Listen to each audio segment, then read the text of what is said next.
কলকাতা এয়ারপোর্টে আমরা ঢুকে গেছি।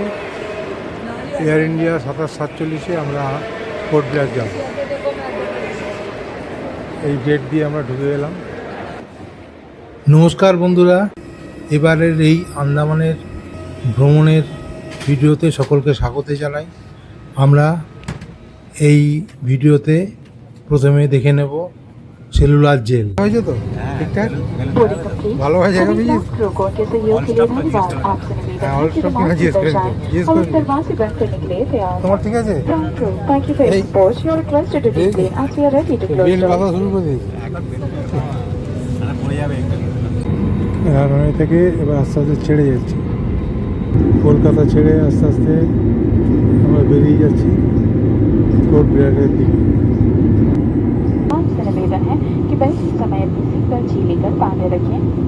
ওপরে মেঘ, তারতলায় সমুদ্র, মেঘের ওপর দিয়ে আমরা উড়ে চলেছি। ট্রেনের ভেতর একটা কমোড আছে, ইউরিনাল প্লাস কমোড, ধরে বসা যায়, আয়না আছে।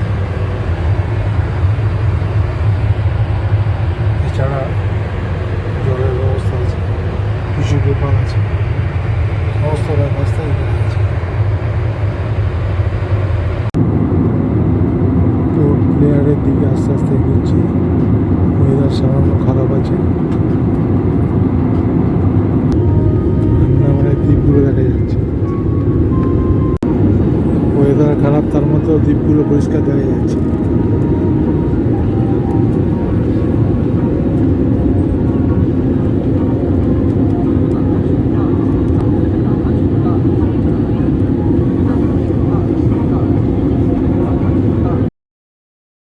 আমরা এয়ার ইন্ডিয়ার বিমানে চলেছি আন্দামান নিকোবর দ্বীপপুঞ্জে, এবং ওপর থেকে এই বিমানে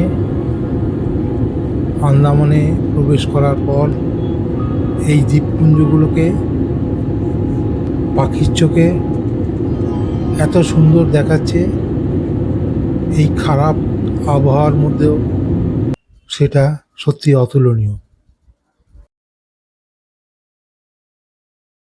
আন্দামানের দ্বীপপুঞ্জে এসে গেছি, আন্দামান নিকোবর দ্বীপপুঞ্জে।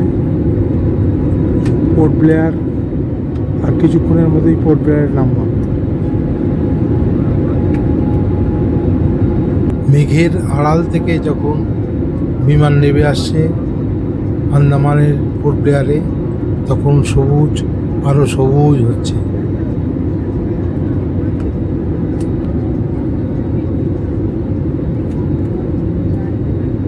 পোর্ট ব্লেয়ার এয়ারপোর্টে নেমে গেলাম। পোর্ট ব্লেয়ার আন্দামানের পোর্ট ব্লেয়ার বিমানবন্দরটি একটি সুন্দর এয়ারপোর্ট। এখানে নেমে প্রথমেই আমাদের কাজ হলো নিজেদের সেলফি তোলা। তারপরে আমাদের মালপত্র নিয়ে আমরা বেরিয়ে পড়লাম বিমানবন্দরের বাইরে। বীর সাভারকার ইন্টারন্যাশনাল এয়ারপোর্টটা বাইরে থেকে দেখতে থাকলাম, এবং আমাদের যে গাড়িতে যাওয়ার কথা সেই চালকের খোঁজ করতে লাগলাম। তিনি এলে তার গাড়িতে প্রবেশ করে আস্তে আস্তে আমরা এগিয়ে যেতে থাকলাম। পোর্ট ব্লেয়ার থেকে নেমে আমাদের লোক আছে, আমাদের চ্যানেল করা আছে, ওখানে আমাদের লোক থাকে যারা আপনাকে রিসিভ করে হোটেলে নিয়ে যাবে, হোটেলের ব্যবস্থা করে দেবে, ঘুরিয়ে ফিরিয়ে আপনাকে আবার রিটার্ন জেটি ঘাটে ছাড়বে। যেদিনকে পোর্ট ব্লেয়ারের নাম নয় ওই দিনকে আমি আবার থাকবো। দুটো নাইটের ব্যাপার, একদিন হ্যাবলক একদিন নীল। যেরকম হ্যাবলকে গেলে যে রিসিভ করবে, হ্যাবলক দিকে নিলে যাবে, নিলে অন্য লোক আপনাকে রিসিভ করবে। না গাড়ির দেখুন, আমি নর্মাল বলছি, আপনাকে 20-25ও বলতে পারতাম, কিন্তু ওটা না, এটা আপনি মহারাজার তুলতে আসছেন, যেটা নর্মাল রেট আপনাকে সেটাই বলেছি আমি। পোর্ট ব্লেয়ারে নেমে আমরা আস্তে আস্তে পোর্ট ব্লেয়ারের দিকে যাচ্ছি। পোর্ট ব্লেয়ার থেকে এয়ারপোর্ট থেকে আমরা সামনের দিকে যাচ্ছি। এরপরে আমরা খাওয়া দাওয়া করে চান করে বেরোবো। আমাদের গাড়ির চালক অজয় মিস্ত্রি আমাদের ঘোরাচ্ছেন এবং দেখাচ্ছেন সুনামির সময় আন্দামানে এই জাতীয় ক্ষতি হ্যাঁ হয়েছিল। হ্যাঁ, এই যে এই বাড়ি দেখা যাচ্ছে এগুলো সব ক্ষতিগ্রস্ত হয়েছিল না, মানে জল উঠে গেছিল ওখানে। ওই যে দূরে বাড়ি দেখা যাচ্ছে, মানে জল উঠে গিয়ে বাড়ির ওগুলো বাড়ি ছিল ওই সব জায়গাগুলো, ওগুলো পুরো জলাশয় হয়ে গেছে। পুরো এলাকাটাই এফেক্ট হচ্ছে এরিয়া। সেটাতে বাঁধগুলো দেখতে পাচ্ছেন, বাঁধগুলো পুরোটা এখন তো সুনামিতে প্রচুর ভেঙে জল। গেছিল। পরে এগুলো আটকানোর জন্য পাথর কেটে কেটে জালি তৈরি করা হয়েছে। হ্যাঁ হ্যাঁ, নেট আছে দেখুন, পাথরগুলো নেট দিয়ে এগুলো আগে ফিল আপ করেছে, করার পরে তারপরে মাটি ফিল আপ করে জলটাকে আটকানো হয়েছে। আপনাকে আমি দেখাচ্ছি। বলছি এটা কি খাড়ি নাকি? এটা খাড়ি, এটা খাড়ি। প্রচুর জল আছে। মানে এই যে সমুদ্রের জল, সমুদ্রের সাথে কানেক্টেড আছে। ওই দেখুন, ওই সাইডে দেখুন, হ্যাঁ সাইডে পাথরগুলো দেখতে পাবেন। দেখুন ওই দেখুন পাথরগুলো জালিতে কীভাবে দেওয়া হয়। হ্যাঁ, দেখেছেন? হ্যাঁ হ্যাঁ। এরকম জালিতে করে পাথরগুলো দিয়ে প্যাক করে তারপরে মাটি ফিল আপ করে বানটাকে আটকিয়ে জলটাকে আটকানো হচ্ছে। আচ্ছা আচ্ছা, সেই সময়। এইসব পাড়া সব ডুবেছিল, এইসব ঘর বাড়িতে সেটাই সব করা পুরো। কতখানি জল ছিল উঁচু? জলের উপরে এখান থেকে 1-1.5 মিটার। 1-1.5 মিটার জল ছিল। আন্দামানে পোর্ট ব্লেয়ারে আমরা ভারত সেবাশ্রম সংঘের স্বামী হরিপদনন্দর আশ্রয় এবং তার তত্ত্বাবধানে এই আন্দামান ভ্রমণ সম্পন্ন করেছি। পরে এই বিষয়ে আমরা অন্য ভিডিওয় বিস্তারিত জানাব।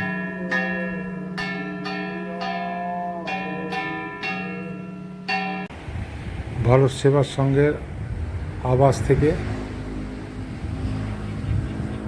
খুব সুন্দর পরিবেশ এবং সামনেই একটি জলাভূমি আছে, বিশাল জলাভূমি। এই জলাভূমিটাও ভারত সেবা সংঘের এবং এখানে যে প্রচুর গাছপালা আছে এবং দূরে জলাভূমি এবং প্রচুর ধরনের পাখি আসে এবং প্লেন উড়ে যাওয়া এখান থেকে দেখা যায়। ঘন্টার পর ঘন্টা এখানে থেকে এটাকে উপভোগ করা যায়। এই জায়গাটা প্রচুর গাছ, প্রচুর বনানী এবং এর পাশ দিয়ে চলে গেছে ন্যাশনাল হাইওয়ে 4। সেই হাইওয়ে দিয়ে নেবেই এই হাইওয়েতে গাড়ি পাওয়া যায়, নিজেরা গাড়ি ভাড়া করে এখানে ঘোরাও যায়। প্রচুর গাড়ি যাচ্ছে, দেখাও যাচ্ছে। অসাধারণ এক পরিবেশ এটা, খুব সাদামাটাভাবে এই পরিবেশকে মানুষ উপভোগ করতে পারে। ভারত সেবাশ্রম সংঘের আন্দামান শাখা থেকে আমরা সরাসরি পোর্ট ব্লেয়ার বিমানবন্দর থেকে চলে এলাম।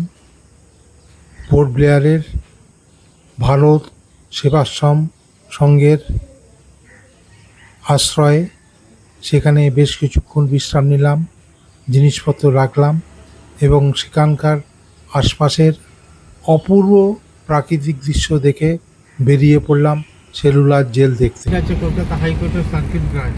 আচ্ছা আচ্ছা, হাইকোর্টটা কলকাতার আন্ডারে আছে, হ্যাঁ হ্যাঁ। এটা সার্কিট ব্রাঞ্চ আছে।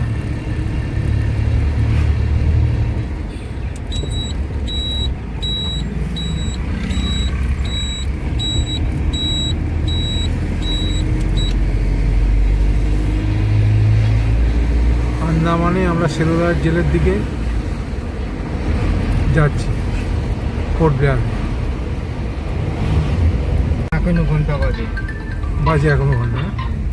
এটা পোর্ট ব্লেয়ারের ঘন্টাঘর, মেন সিটি এরিয়া।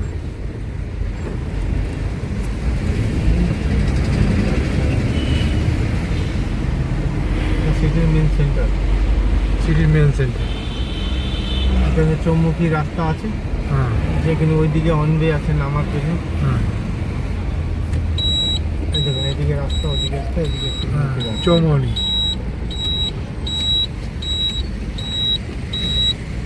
ওদিকে দেখুন, পিছন দেখুন তাকিয়ে, ওদিকে মার্কেট। হ্যাঁ,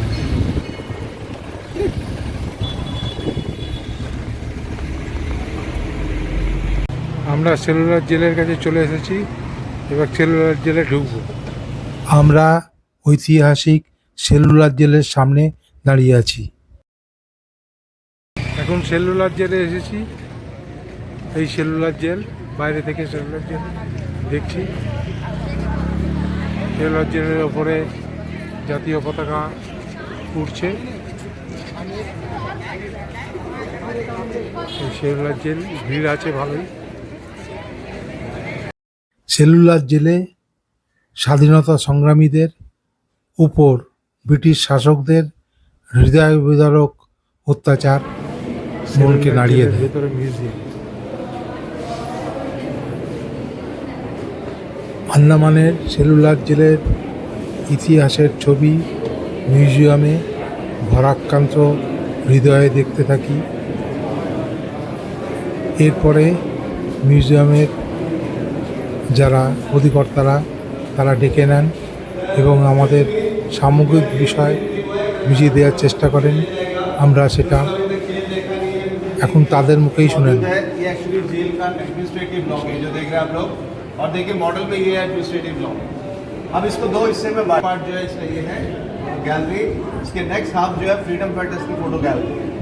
तो बेसिकली अभी मैं जो चीज़ के बारे में आपको बताने जा रहा हूँ, यहाँ पे ये हिस्टोरिक मोनूमेंट है, इसलिए हर आधे घंटे में एक टूर होता है। उस टूर में क्या क्या होता है, सबसे पहले जो कुछ यहाँ पे विजिबल है इन सभी चीज़ के बारे में ब्रीफिंग हुआ, यानी कि जेल का कंस्ट्रक्शन कैसा हुआ, डिस्ट्रॉय कैसे हुई, पहले इसमें कितने विंग्स हुआ करते थे, टूटने के बाद अभी कितना बचा हुआ है, ये कब टूटा, कैसा टूटा, इस सब चीज़ के बारे में बताया जाएगा। वो नेक्स्ट स्पॉट पे ले जाएगा जो है गैलोस। गैलोस मतलब फांसी घर, उन दिनों कैसे कैसे इसका मैकेनिज्म वगैरह था वहाँ पे ब्रीफिंग होगा। थर्ड स्पॉट बॉक्सर है, जहाँ पे बहुत सारे मॉडल है, कुछ ओरिजिनल चीज़ें भी है, ये सारी चीज़ पनिशमेंट्स के बारे में। उन दिनों जब फ्रीडम फाइटर्स को काला पानी की तहत अंडमान लाते थे तो उनको क्या टॉर्चर वगैरह दी गई, कैसे काम लेते थे, वहाँ पे ब्रीफिंग होगा। फिर रूम्स की ओर भी ले जाएगा, रूम का लॉकिंग सिस्टम कैसे थे। उस ज़माने में इस जेल के अंदर पूरे 693 रूम्स थे, लेकिन किसी भी रूम में कोई वॉशरूम, टॉयलेट, बाथरूम ऐसी कोई फैसिलिटी नहीं होता था। तो उन फ्रीडम फाइटर्स को उस वक्त क्या प्रोवाइड करते थे। फिर अंडमान के एयरपोर्ट जिनके नाम से वीर साहब जीजी से एयरपोर्ट, उनका भी रूम यहाँ पे है। तो उनका रूम, उनका हिस्ट्री, काला पानी की सजा इसलिए इसको बोला जाता था। इस जेल का नाम सेलुलर जेल क्यों रखा गया, ऐसे बहुत सारे चीज़ इस ब्रीफिंग में आएगा। हाफ एन आवर से 40 मिनट्स का टूर होता है जो अभी यहाँ से स्टार्ट होगा। ये सारी चीज़ जो मैं एक्सप्लेन किया कवर करते हुए आपको ऊपर वॉच टावर तक ले जाएगा। एक बार ऊपर कंप्लीट होने के बाद सभी को ऊपर फ्री करता है, वहाँ से आपको फोटोग्राफीज वगैरह करते हुए इसी रास्ते लौट के भी आना है। लौट के आते वक्त ये जो बिल्डिंग आप लोग देख रहे हैं इसी के एंट्रेंस में आएगा। इस बिल्डिंग के कॉर्नर से आपको एग्जिट करना होगा 4:45 में। दैट मीन्स 4:45 से 5 o'clock के दौरान पूरे जेल को खाली किया जाएगा, सभी लोगों को बाहर जाना होगा। उसके बाद एक अलग टिकट के साथ आपको 5:20 से 5:30 के बीच में जेल में एंट्री करवाया जाएगा, और उसके बाद 5:50 में लाइट एंड साउंड शो भी। तो ये टूर हर आधे घंटे में होता है। जिनको भी गाइडेड टूर में इंटरेस्ट है अभी आ सकते हैं। गेट देखा जिसमें लिखा हुआ था सेलुलर जेल। जितने भी आप लोहे का गेट देखेंगे, जैसे बाहर जो भी ग्रिल लगाया गया है, ये सब जो है बर्मा से लाया गया था। ब्रिक्स जो है फ्रीडम फाइटर के द्वारा यहीं पे बनवाया गया था, नेवी बे, जेंडरस्कॉन ऐसे छोटे छोटे आइलैंड में, जहाँ पे रेड कलर का मड मिलता है, लाल कलर का मिट्टी। बैक साइड में जो बिल्डिंग आपको दिख रहा है ये भी जेल का एक पार्ट था। इसको जो है एडमिनिस्ट्रेटिव ब्लॉक बोलते हैं, यानी कि उस समय जितने भी ब्रिटिश अफसर थे रहने के लिए इसी ब्लॉक को यूज करते थे, इसमें रहते थे, रिकॉर्ड को मेंटेन किया जाता था। अभी गवर्नमेंट इसको एग्जीबिशन अपना ऑफिस और लाइब्रेरी बना दी, जो आप लोगों ने देख कर आया। साइड में देखेंगे यहाँ पे 2 जोत जल रहा है, पहला थोड़ा सा आगे में दूसरा। ये दोनों जो है स्वतंत्र जोत है, उन शहीदों की याद में जलाया गया, जो कि 24 आवर्स यानी कि 24 घंटे जलता है। गैस के साथ में कनेक्टेड है। महीने में 48 सिलेंडर लगता है, जो IOC द्वारा गिफ्टेड किया गया, इंडियन ऑयल कॉर्पोरेशन द्वारा। इसके लिए 24 सिलेंडर, आगे वाले के लिए 24 सिलेंडर। और जो व्हाइट रंग का प्लेटफॉर्म आपको दिख रहा है लास्ट में एक फील्डर, उस समय यहाँ पे फ्रीडम फाइटर्स के लिए एक हॉस्पिटल हुआ करता था। वो हॉस्पिटल अब रहा नहीं, पूरा टूट चुका है। उसके जगह पे मार्टियर्स कॉलम बनाया गया। इस जेल में जो लोग शहीद हुए उन सभी को श्रद्धांजलि देने के लिए एक स्मारक है। इसका 1985 में ज्ञानी जेल सिंह ने उद्घाटन किया। रात को आप लोग शो देख चुके कि देखेंगे? शो आप लोग इसी चेयर पे बैठ के देखेंगे तो आपको इस पीपल ट्री के बारे में बताया जाएगा। ये जो पीपल का पेड़ आपको दिख रहा है, ये 100 साल से पुराना पीपल का पेड़ है। 28 जून 98 को यहाँ पे हेवी रेन यानी कि मूसलाधार बरसात और तूफान के कारण ये पेड़ पूरा जड़ समेत गिर चुका है। तो इसकी टहनी वगैरह काट के सेम ट्री को सेम प्लेस पर रिप्लांट किया गया है। गवर्नमेंट ने इसके ऊपर 3.5 लाख रुपीज का खर्चा उठाया, क्योंकि रात को शो में एक रियल विटनेस है, मुख्य साक्षी है पीपल का पेड़। तो अभी तक मैंने आप लोगों को जेल के बारे में कुछ भी एक्सप्लेन नहीं किया, मैं सिर्फ आपको स्टार्टिंग पार्ट एक्सप्लेन कर रहा हूँ। तो जो भी मैं एक्सप्लेन कर रहा हूँ आप लोग को सुनाई दे रहा है, समझ में आ रहा है? तो देखिएगा, मेरा नाम फारूक है, मैं ही आपके साथ में गाइड रहूंगा। एज ए गाइड मैं यहाँ पे 27 साल से काम कर रहा हूँ, 27 ईयर्स। जैसा कि आप लोगों ने मॉडल पे देखा था, बीच में एक टावर, इसके साथ में 7 स्पोक को कनेक्ट किया गया, जो सेंटर पार्ट आपको दिख रहा है। सारे विंग्स के कनेक्शन सेंट्रल टावर के साथ में, मतलब किसी भी गाछ को एक विंग से दूसरे विंग सेंटर करना है तो इसके बैक से या फ्रंट से कोई डोर सिस्टम नहीं है। इनको पहले जाना पड़ेगा सेंटर पार्ट में, उसके पास थोड़ी वो दूसरा विंग एंटर कर सकता है। और 7 विंग में इसका टोटल जो है सेल कैपेसिटी, सेल मतलब कोठरी कमरा, टोटल जो है सेल वो 693 सेल था। सेल का अंदर का डायमेंशन 13/2 एंड 7/2, एक सेल में एक जन को रखते थे। सेल के अंदर आपको लेके आके दिखाया जाएगा, उसमें इंडिविजुअल या सेपरेट कोई टॉयलेट का फैसिलिटीज नहीं था। तो जो भी फ्रीडम फाइटर होते थे, इनको टॉयलेट के लिए डे टाइम में बाहर लेके जाते थे, लेकिन रात को सेल के अंदर बंद कर दिया जाए। अगले दिन सुबह तक कोई सेल को दोबारा नहीं खोला जाए। उस समय सेल के अंदर में छोटा सा एक मिट्टी का घड़ा, इसी में इनको टॉयलेट वगैरह करना पड़ता था और डे टाइम में क्लियर करके सेल के अंदर रखना पड़ता था, यानी कि रात भर इनको टॉयलेट के साथ सोना पड़ता था। इस जेल का जो आर्किटेक्ट था, इनका नाम था मैकक्वेरियन, फर्स्ट जेलर डेविड बैरी। और एस्टिमेट कॉस्ट जेल को बनाने का टोटल खर्चा 7.25 लाख रुपया लगा था, क्योंकि इनको लेबर कॉस्ट पड़ा नहीं, लेबर जो थे फ्रीडम फाइटर। जेल को बनाने के लिए 600 फ्रीडम फाइटर्स को काम करवाया गया, बाद में उन्हीं को इस जेल में रखा भी गया। एस्टिमेट लगाए थे कि पूरा जेल को 10 साल में बनाकर कंप्लीट करेंगे, लेकिन जेल को बनने में एक्चुअल 13 साल लगा। 1893 में इसका काम शुरू हुआ, 1906 में पूरा जेल बनकर कंप्लीट हो गया। ये जेल का नाम सोलो जेल इसलिए रखा गया है क्योंकि इसके अंदर बहुत सारे सेल है, सो मेनी सेल्स के कारण। विंग में मैंने आपको बताया 7 विंग, मॉडल में आप लोगों ने देखा भी 7, लेकिन यहाँ पे देख पाओगे सिर्फ 3 विंग को। 1 नंबर बचा हुआ है 7, इसके बैक साइड में एक 6, बाकी के 4 विंग जो है डैमेज हो चुकी है। 4 विंग डैमेज होने का रीजन 41 में यहाँ पे मेजर अर्थक्वेक और 42 से लेकर 45 यहाँ पे जापानी पीरियड, उस समय सेकेंड वर्ल्ड वॉर। तो कहा जाता है कि काफी सारे बम इसके बैक साइड में गिरे, जिसके कारण विंग्स डैमेज हो गए। कुछ विंग डेंजर पार्ट में था, कभी भी टूट के गिर सकता है। तो यहाँ के गवर्नमेंट ने इसके बैक साइड के सारे विंग्स को क्लियर करके यहाँ के लोगों के लिए एक हॉस्पिटल बना दी, जिसका नाम जीबी पंत यानी कि गोविंद वल्लभ पंत जी के नाम से रखा गया हॉस्पिटल है। ऊपर जाएंगे पीछे आपको हॉस्पिटल दिखेगा। और विंग को कैसे बनाएंगे देखिए, 1 नंबर का मैं एग्जांपल दे रहा हूँ, इसका बैक पोर्शन आपको दिख रहा है, वेंटिलेशन रोशनदान जो है 9 फीट की हाइट पे बनाया गया। विंग नंबर 7 ये इसका फ्रंट पोर्शन, यहाँ जो भी लोग रहेंगे देख नहीं सकते था आगे वाला विंग में कौन रहा, बोल के हर विंग को फ्रंट एंड बैक बनाया गया। हर 2 विंग्स के बीच में जो लाल रंग का शेड आपको दिख रहा है लंबा से, यह है वर्क शेड, जहाँ पे फ्रीडम फाइटर्स को टॉर्चर किया जाता था। किस तरह का टॉर्चर, ये व्हाइट कलर का स्टैचू के पास आपको ब्रीफ किया जाएगा। और यहाँ पे 2 छोटा बिल्डिंग, पहला थोड़ा सा आगे में दूसरा, पहला जो है स्टोर है, दूसरा जो है किचन, यानी कि विंग नंबर 7 में जो भी लोग रहेंगे उनको यहीं पे काम करवाया जाएगा, यहीं पे खाना बांटा जाएगा। इस जेल में सबसे ज्यादा फ्रीडम फाइटर जो थे बंगाल के थे, उसके बाद पंजाब, महाराष्ट्र, आसाम, इनका नाम लिखा गया है। नेम लिस्ट आपको सेंटर पार्ट में दिखाया गया है। और विंग नंबर 7 में सबसे ऊपर में जो टॉप में लास्ट कमरा आपको दिख रहा है, विंग नंबर 7 सेल नंबर 123। ये सेल जो है विनायक दामोदर सावरकर जी के, महाराष्ट्र के रहने वाले थे, नासिक कॉन्फ्रेंस केस में लाया गया था। सावरकर जी को टोटल 50 साल का सजा मिला, उसमें से 10 साल सावरकर जी इस सेल में काटे। इन्हीं के नाम से यहाँ का एयरपोर्ट का नाम रखा गया है, वीर सावरकर एयरपोर्ट, जिस एयरपोर्ट में आप लोग आए थे। इनके बारे में डिटेल एक्सप्लेन थोड़ा सा आगे किया जाए। और अंडमान का नाम आप लोगों ने सुन किया काला पानी, कुछ लोग जेल का नाम भी सुने, तो यहाँ पानी का कलर काला ऐसा कुछ भी नहीं। इसका एक्चुअल नेम काला पानी नहीं था, इसका एक्चुअल नेम था काल पानी। काल जो है संस्कृत में एक शब्द है जिसका अर्थ है मृत्यु यानी कि डेथ। यहाँ पे जिनको भी लाते थे वो सोचते थे कि हमारा आखिरी डेस्टिनेशन है, यहाँ से जीवित लौट के नहीं जा सकेंगे, डेथ से रिलेशन देखने को चारों तरफ पानी, क्योंकि आइलैंड है। तो इसका एक्चुअल नेम था काल पानी, समय चलते हो गया काला पानी। अभी हमारा पहला स्पॉट, सबसे पहले मैं आप लोगों को लेकर चलूंगा फांसी घर, उसके बाद वर्कशेड, फिर अंदर आपको सेल दिखाया जाएगा। फोटोग्राफी के लिए ध्यान में रखिएगा, जिस रास्ते से आप लोग अंदर जाएंगे यहीं से लौट कर वापस आना है। मेरा एक्सप्लेन एक्जैक्टली 30 मिनट्स का रहेगा, जो सेंटर पार्ट में खत्म हो जाए। तो लौटते वक्त आप लोग अपने फैमिली के हिसाब से फोटोग्राफी करके वापस आ सकते हो। बाहर जाने के लिए वहाँ पे एक छोटा सा डोर है, जहाँ पे पीने का पानी, वॉशरूम और गवर्नमेंट का सोवेनियर शॉप है। एग्जिट आपका वहीं से रहेगा। तो यहाँ तक मैंने आप लोगों को जो भी एक्सप्लेन किया सभी लोगों को समझ में आया। एक्सप्लेन फीड होता तो बोल सकते हो। यहाँ से आगे चलने के टाइम अपने अपने फैमिली मेंबर के साथ में आएगा। नेक्स्ट सेक्शन चलेंगे फांसी का, ऐसे सीधा चलेंगे। वगैरह कुछ नहीं था, ऊपर का छत, साइड का वॉल, ये व्हाइट रंग का वॉल, ये सब रिसेंटली बनाया गया है। ये ओपन गैलोस था, यानी कि खुला फांसी का। अगर किसी को फांसी दिया जाए तो फ्रीडम फाइटर ऊपर सेल से खड़ा होकर देख सकता है। एक समय में एक साथ 3 लोगों को फांसी देने के हिसाब से बनाया गया। जब डोर के सामने जाकर आप लोग खड़े होंगे तो इसमें जो रस्सा लगाया गया रोप, ये नया लगाया गया है। ओरिजिनल में इसको ऊपर का बीम, नीचे का platform and left hand side का কিভাবে এখানে এই সেলুলার জেলে কয়েদিদের ফাঁসি দেওয়া হতো, তাদের অত্যাচার করা হতো এবং সেই অত্যাচার বা ফাঁসি যাতে অন্যান্য কয়েদিরা দেখতে পায় সে ব্যবস্থাও ছিল। সেগুলো বিস্তারিতভাবে যারা গাইড জানালেন। এছাড়া মডেল আকারে এবং ছবি আকারেও এগুলো বিস্তারিতভাবে প্রদর্শিত হয়। দেখলে এগুলো আজকের এই স্বাধীন ভারতবর্ষে গা শিউরে ওঠে। শহীদ জ্যোতি, সেলুলার জেলের ভেতর অমর শহীদ জ্যোতি। जो लंबा से आपको दिख रहा है यही जो है बॉक्सर है कार्यस्थल, यहीं पे फ्रीडम फाइटर्स को लाके टॉर्चर किया जाता था। उस समय इसमें शेड नहीं था, ये ओपन था, सिर्फ ब्रिक्स के एक छोटे से वॉल, यानी इसी तरह धूप में गर्मी में लाके इनको काम करा था। जैसे ही आप लोगों ने इसके अंदर एंटर किया तो पहला ऑयल मिल मैंने आपको बताया ओरिजिनल। उसके आगे के सेक्शन में आप लोगों ने देखा एक इंसान को नारियल का छिलका को छीलना पड़ता था। एक रफ लकड़ी के सुबह से लेकर शाम तक इसे कूटना पड़ता था। कूट कर इसके रेसे को निकाल कर ये लोग रस्सा बनाते। नारियल का छिलका से आज भी रस्सा बनता है।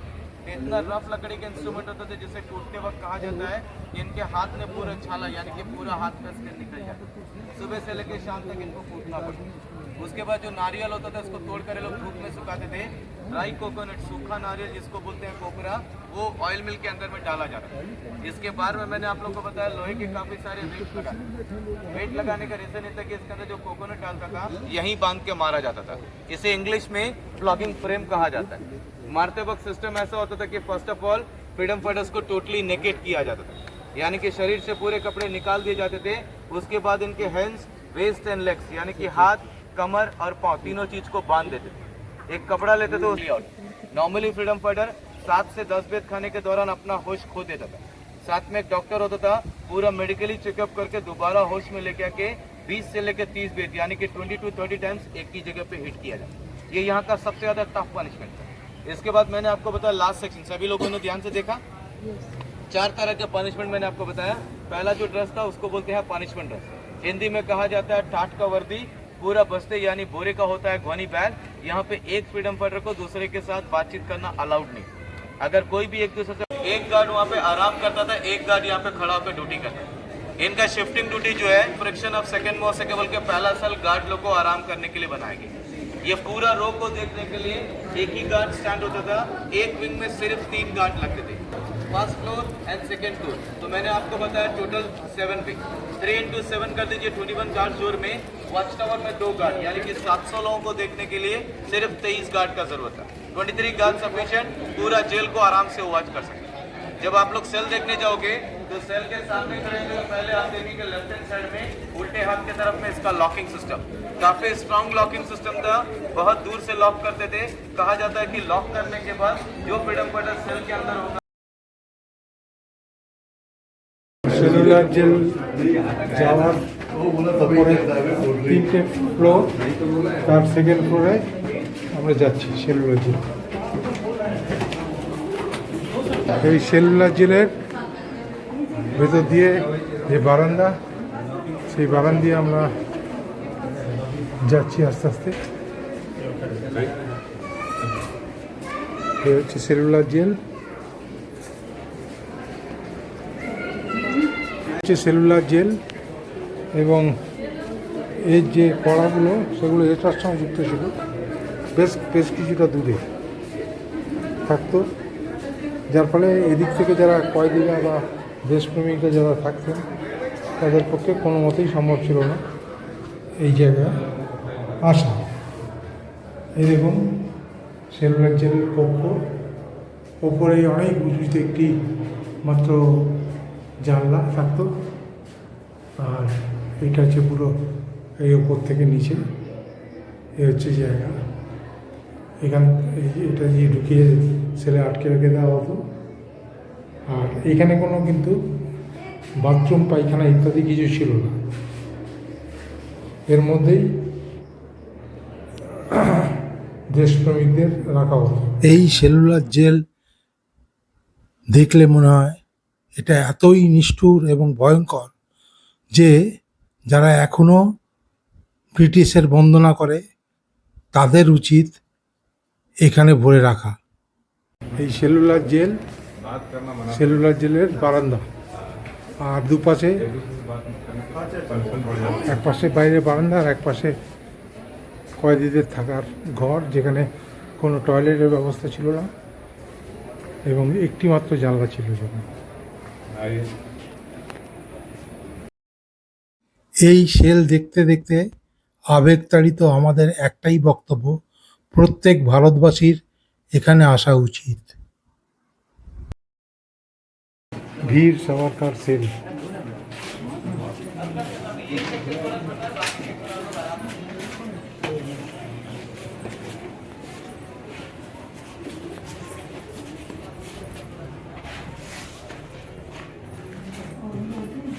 বীর সাভারকার সেল। লোহার পাত্রে খাওয়া দেওয়া হতো, এইরকম একটা জায়গায় শোয়ার ব্যবস্থা ছিল, আর এইভাবে শিকল দিয়ে আটকে বাইরে ছাড়া হতো।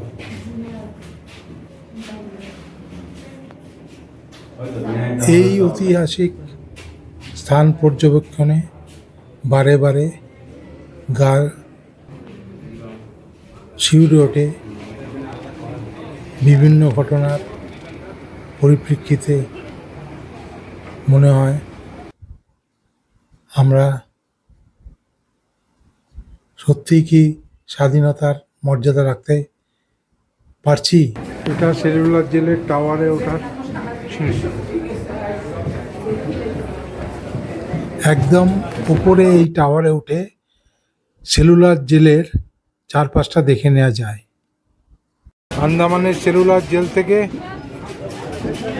যে পোর্শনটা এখন জেলের হসপিটাল করে দেওয়া হয়েছে সেই পোর্শন, এবং একদম টপ যে সেলুলার জেলের টপ পয়েন্ট থেকে সমুদ্র।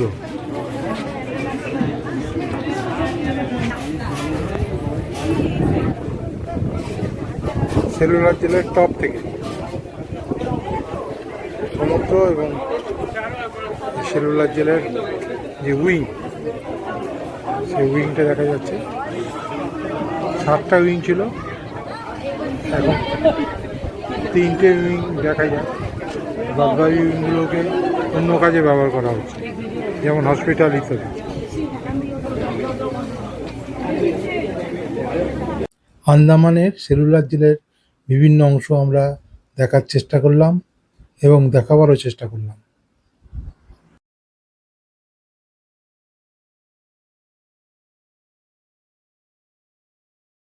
সেলুলার জেলের মধ্যে দুষ্প্রাপ্য কিছু ছবি নিয়ে এই এক্সিবিশনটা পার্মানেন্টলি করা আছে।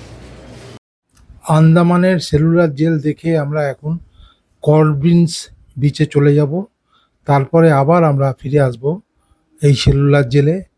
এই সেলুলার জেলে তখন আমরা দেখব লাইট অ্যান্ড সাউন্ডের অনুষ্ঠান। তবে সেই লাইট অ্যান্ড সাউন্ডের যে অনুষ্ঠান হয় সেগুলো ভিডিওগ্রাফি করতে দেয় না, সুতরাং সেটা আর দেখানো সম্ভব হবে না। আমরা এখন যাব আন্দামানের আরেক প্রান্তে কর্বিন্স বিচে।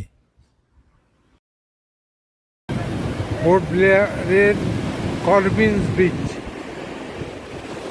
এবং অসাধারণ সুন্দর এই বিচটা,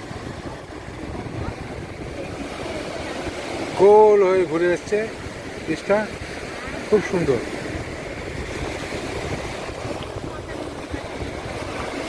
এখন রাত্রিবেলা এসছি আমরা,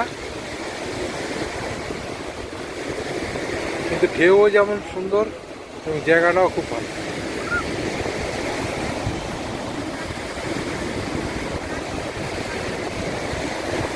কর্বিন্স বিচ, পোর্ট ব্লেয়ার। সকলকে শুভেচ্ছা জানিয়ে আজকের ভিডিও, প্রথম পর্বের ভিডিও শেষ করছি। আপনারা আমাদের সঙ্গে থাকবেন। পরবর্তী ভিডিওগুলোতে আন্দামানের সব জায়গাগুলো আপনাদের কাছে আমরা তুলে ধরব। নমস্কার।